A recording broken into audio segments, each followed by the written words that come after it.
Hello everyone, tayo po ay magpatuloy dito sa pag-prepare ng self-monitoring report and we are in Module 5 of the Presidential Decree 1586.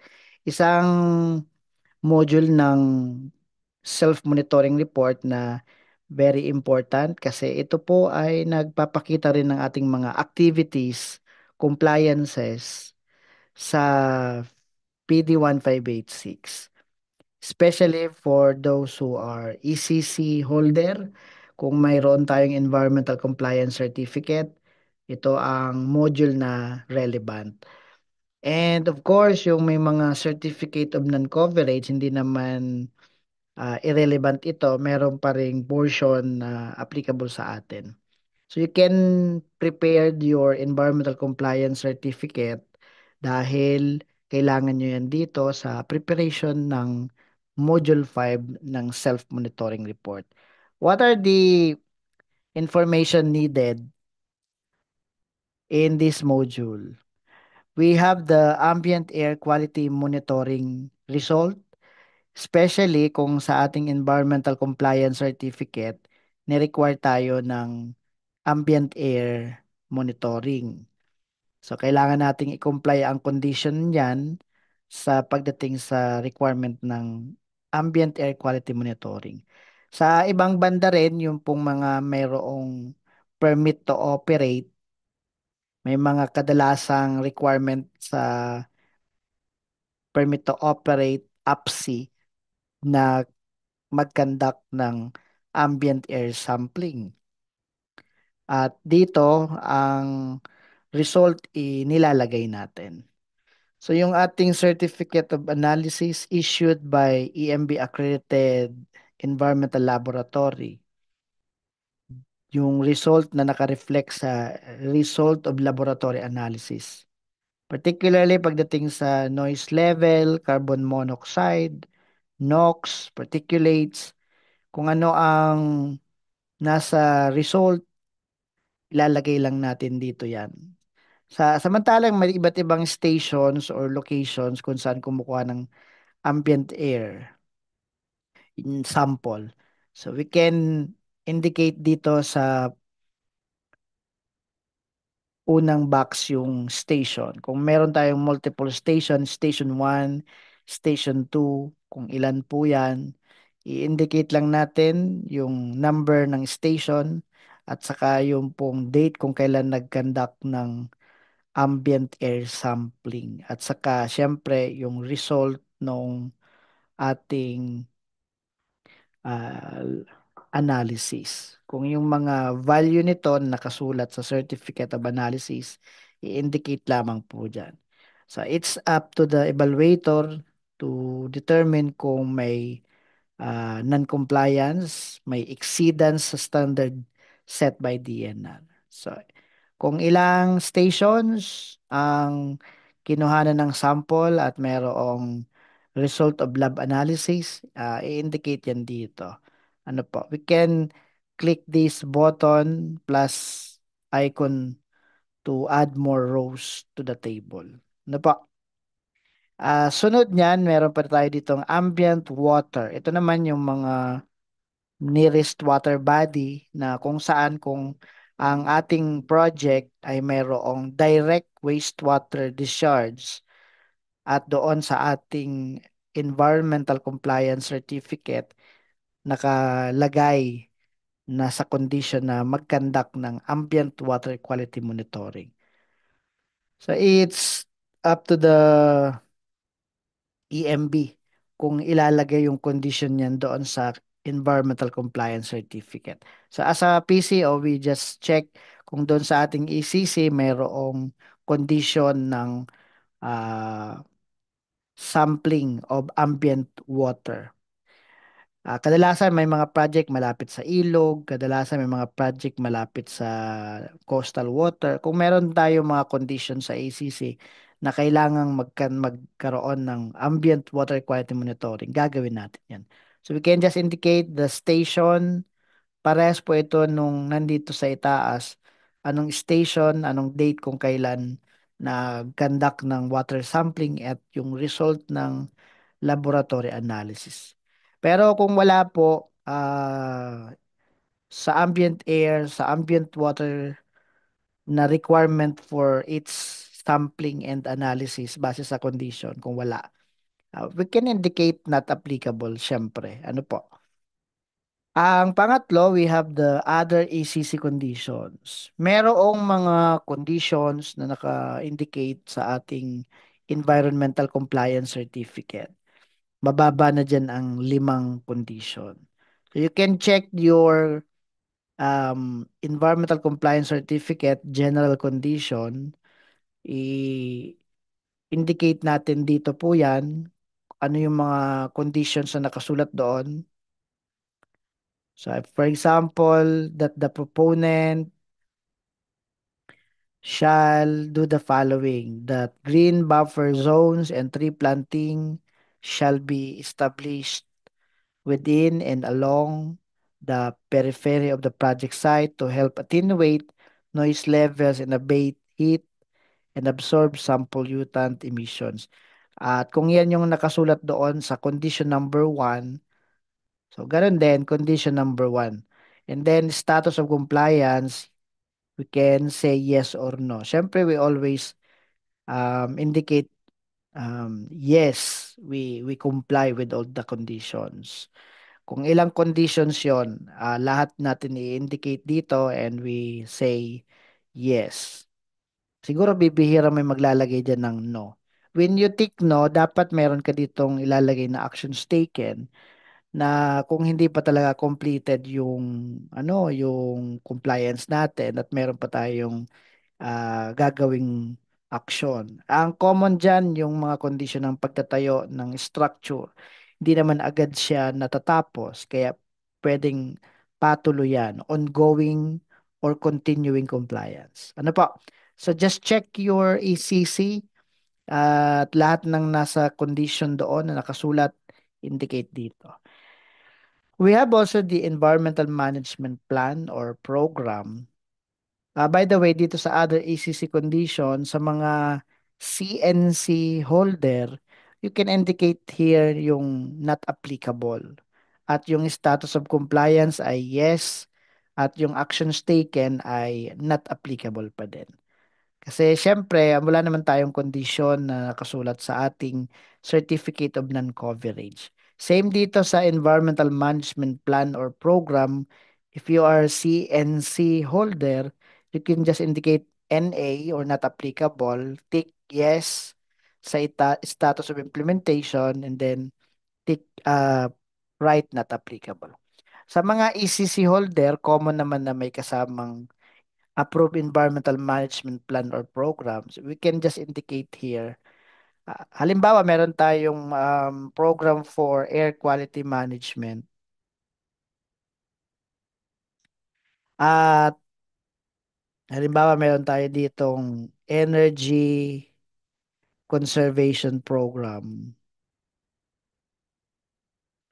Ano ang status of implementation? Siyempre, laging implemented siya. Ano? Implemented.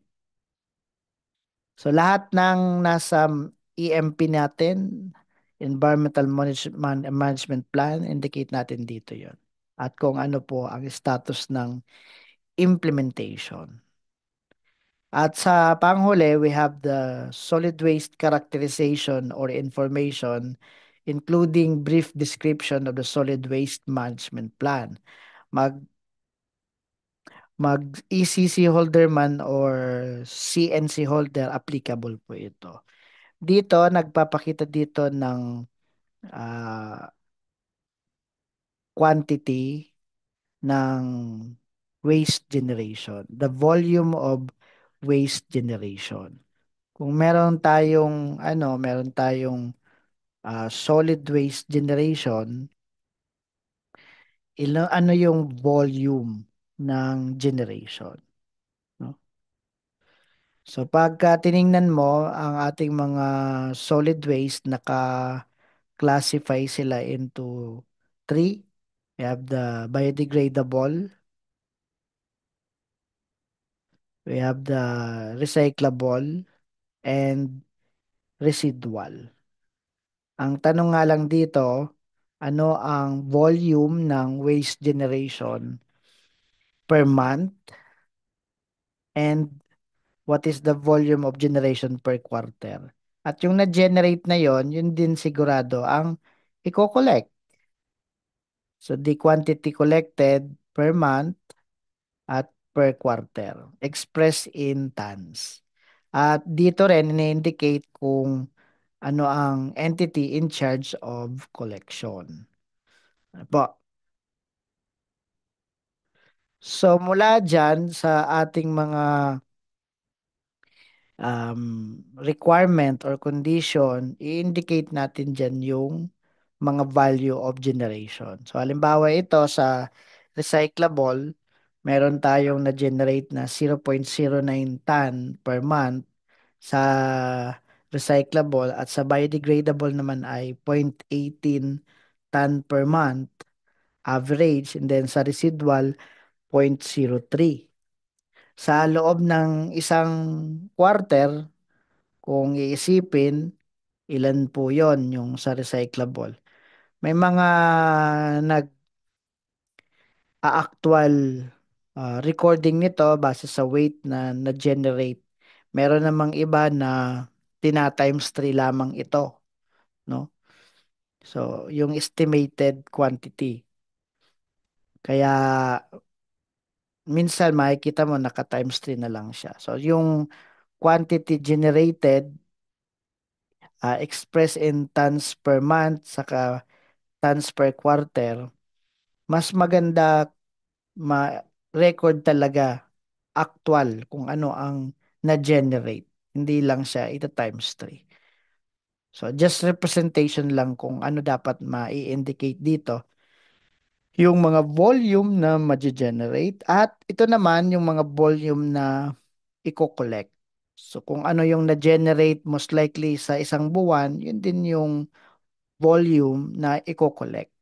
At sino yung entity in charge in collection? Pwede siguro ito sa LGU contracted garbage hauler ng nasabing city or and province. So mahalaga na pagdating sa entity in charge of collection, i-indicate talaga sino at nasaan ang kanilang garahe o lokasyon. Ano po? Halimbawa, dito sa recyclable, we can say na ang in charge sa collection ay isang junk dealer na located sa isang city and province.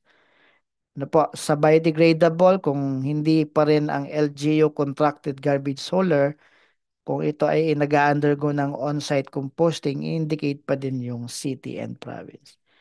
At basically sa residual, yung pong mga dependent sa mga LGU contracted garbage hauler, yun ang nilalagay natin dito.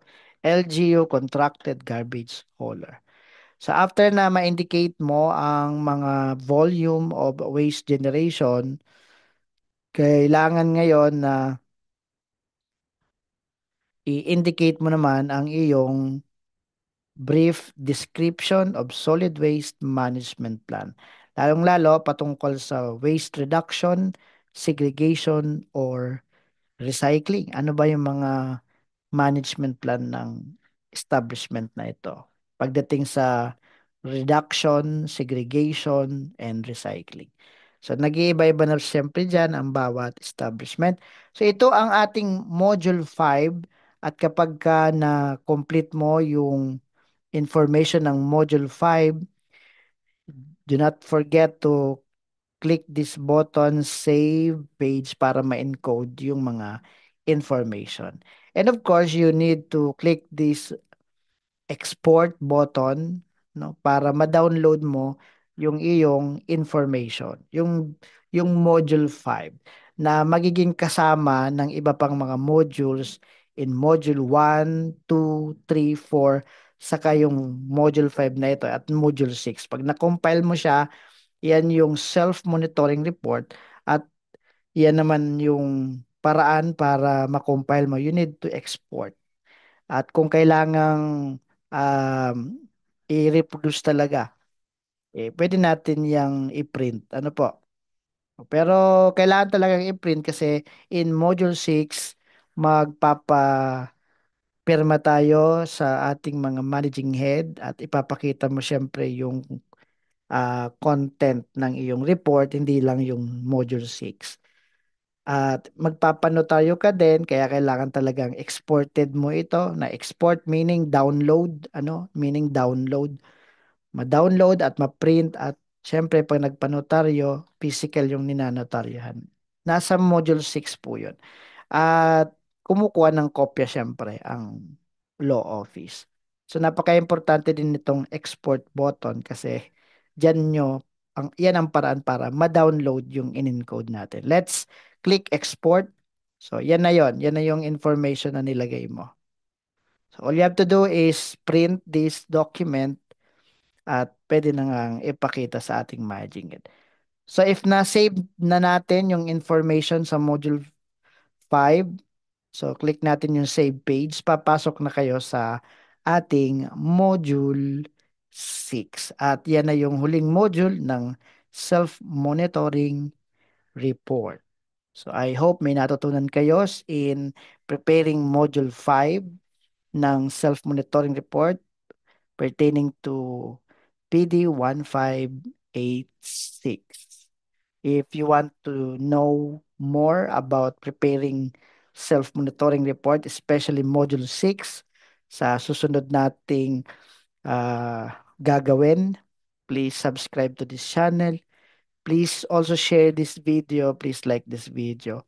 Maraming salamat for time listening and God bless us all.